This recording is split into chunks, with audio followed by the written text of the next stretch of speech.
we want to go ahead and bring in Lynn Swerhone, a mental health specialist with the West Bloomfield High School. Thank you for being with us on the Oakland County MegaCast. Thank you for having me.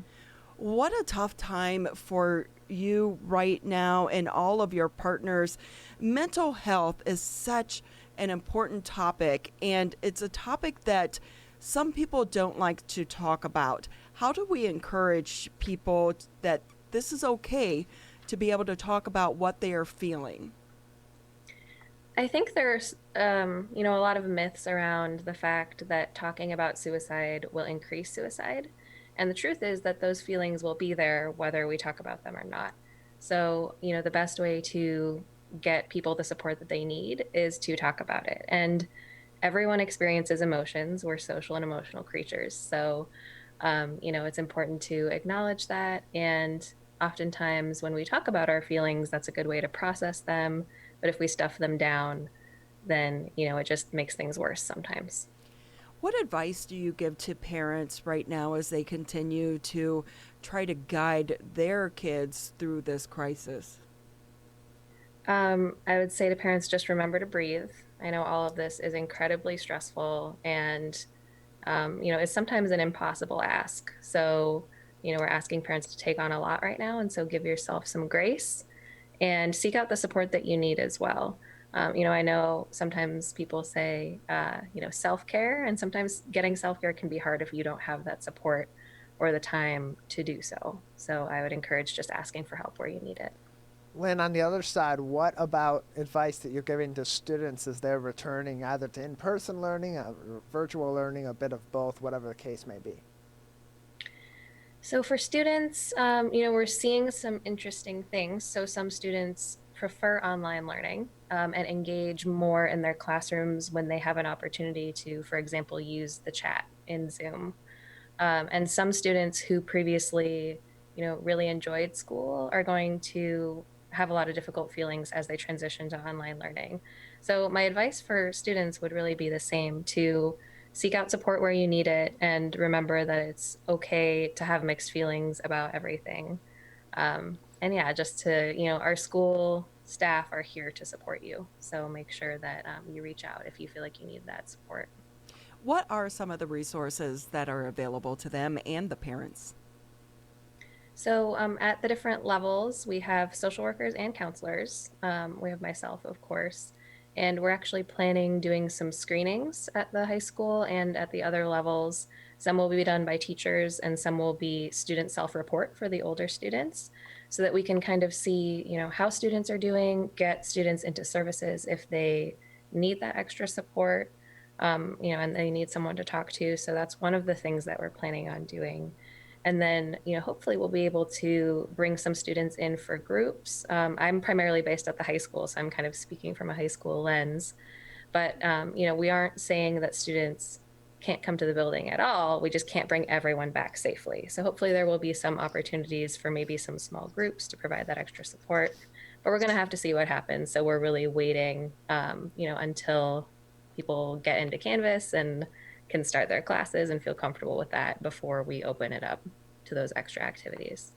We often think about mental health issues with high school students or maybe junior high school, but what age should parents start to pay attention to any possible mental health issues that could come up? I would say it's never too early. Infant mental health is actually a burgeoning field in mental health. So, all kids of all ages have feelings. And so, really what you want to look for as a parent is a drastic change from the kid's baseline. And that can be really hard to tell because our world and our experiences are really different right now. But if you see significant changes in eating, in sleeping patterns, in irritability, in the way they relate to peers and others, those might be some reasons to sit down and talk a little bit with your kid about what they're feeling. So, when you say those things, you think about everyone has bad days or everyone has moody days. How do you know when it's just 1 or 2 days of maybe depression because they're navigating this crazy world that we're in right now? And when do you know to seek professional help? I was having a conversation with someone the other day, and we were talking about the depression screener, or at least one of them that is commonly used. It's called the PHQ-9. And they said, some of these things on this screener are just part of existing in a pandemic world, right? Like feeling, unmotivated, some of those things. So you're right. It's a valid point. It can be hard to tell. And I think parents are really key because they know their kid best. And so, I think the only way we can really find out is if we sit down and have these conversations with our kids. So I would just encourage talking to kids, validating their feelings, and just asking some open-ended questions to try and get at the root of what might be going on. We're talking with Lynn Swerhone, the mental health specialist at West Bloomfield High School. Sometimes students can be pretty good actors around their parents. But if I'm a friend of someone and I think that they are having issues and having problems, should I reach out, or is that crossing the line? Or when do you say, okay, maybe it is up to their parents to make these decisions and have these hard discussions? Are you referring to like a friend of a student? Yes, yes. Okay. I think if you have a friend going through these things, you could definitely encourage them to reach out for help. And I think it would depend on the situation. I know that's not a great answer, but if you have some concerns that someone might be, about to hurt themselves or hurt others, then that would be a situation where I would definitely say, it's better to keep everyone safe. And then, if there aren't those kind of higher level safety concerns, I would work on, talking to that friend and encouraging them to seek support. So coming out of COVID-19, let's hope we come out of this one day soon. How do you think your profession is going to change in the long run? Will there be some benefits coming out of this?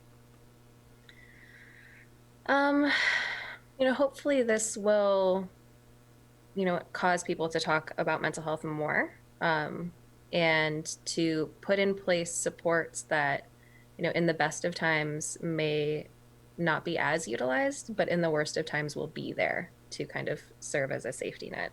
So I know there has been an increase in requests for services from community mental health agencies. And so, I think hopefully it'll just build the capacity of the mental health system, and hopefully that will last into the future as well. So in the increase for requests, is that happening in your district right now as well? And are you anticipating to do like telework or not telework, but telehealth Zoom calls with some of these students? So in our district, we've had some requests. I wouldn't say we've gotten a flood of requests. Maybe once school starts, when anxiety is a little bit higher, especially because now when people go back to school, the rigor of classes and grading will be different than in the spring. So maybe we'll see more requests then. I used to work in community mental health, and so I know, some of the larger agencies across Michigan have been reporting that. And, we are using Zoom. So in the spring, counselors and social workers are still meeting with everyone via Zoom. And so telehealth, I think, is definitely going to become part of the norm. I think a lot of us mental health folks are used to our skill set being in person. And so that's going to be a big shift for everyone, is getting used to using telehealth more frequently. Yeah, because how do you do that? How do you reach out to someone in a caring manner through Zoom so that they can understand that there is someone there for them, listening to them? I think we can use a lot of the same tools that we use in person. So, for example, expressing concern, and a lot of the same relationship building tools that we would use in person. So, everyone is different. So I can't necessarily speak for everyone, but everyone, I think, will find a way for their strengths as a mental health provider or as a counselor or social worker to come across in Zoom, however that is. But it is difficult. It's totally different. And that sense of kind of warmth and concern that we can convey in person, it's difficult to kind of translate that into an email or a Zoom call. So it is a challenge. Lynn Swerhone with us. She is a mental health specialist at West Bloomfield High School, with us on the Oakland County MegaCast. As kids do return to learning here this week, and they're under relatively new circumstances for beginning of school year, do you anticipate that there is going to be more greater of a need for mental health services in our school district?